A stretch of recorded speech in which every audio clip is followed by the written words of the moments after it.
તાલુકાના નડાબેટ ખાતે આંતરરાષ્ટ્રીય પતંગ મહોત્સવની ઉજવણી કરાઈ।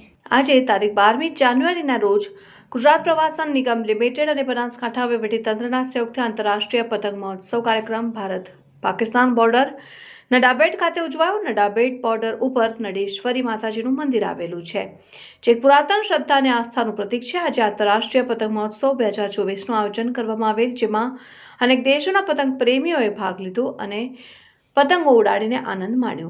આ કાર્યક્રમમાં ગુજરાત ખૂણે ખૂણાથી લોકો આવીને આ રમણીય વાતાવરણમાં પતંગ ઉડાવીને આંતરરાષ્ટ્રીય પતંગ મહોત્સવની મજા માણી।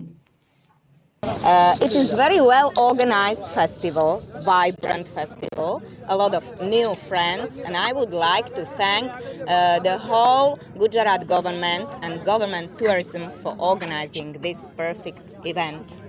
Thank you very much. We are from Slovak Republic, Slovakia. My name is Luba. આપ જેવી રીતના જાણો છો કે ગુજરાતની ઓળખ એક મકર સંક્રાંતિ તરીકે બી છે। કાઇટ ફ્લાઇંગ ફેસ્ટિવલ અહીંયા દરેક લોકોના રગે રગમાં છે।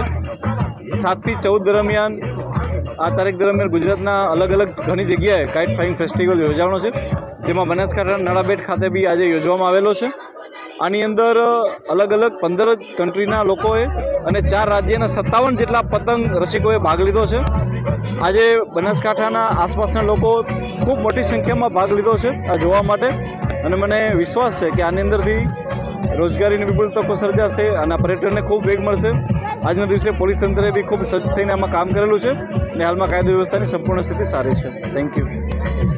ये इंटरनेशनल काइट फेस्टिवल 7 जनवरी से लेकर के या 14 जनवरी तक पूरे गुजरात से मनाया गया है। अलग अलग जगह पे जाकर के इंटरनेशनल पार्टिसिपेंट्स आ रखे हैं। हमारे अलग अलग स्टेट 22 स्टेट्स की पार्टिसिपेशन है और 865 के आसपास गुजरात स्टेट की ही 22 सिटीज हैं, उनसे पार्टिसिपेंट्स आ रखे हैं।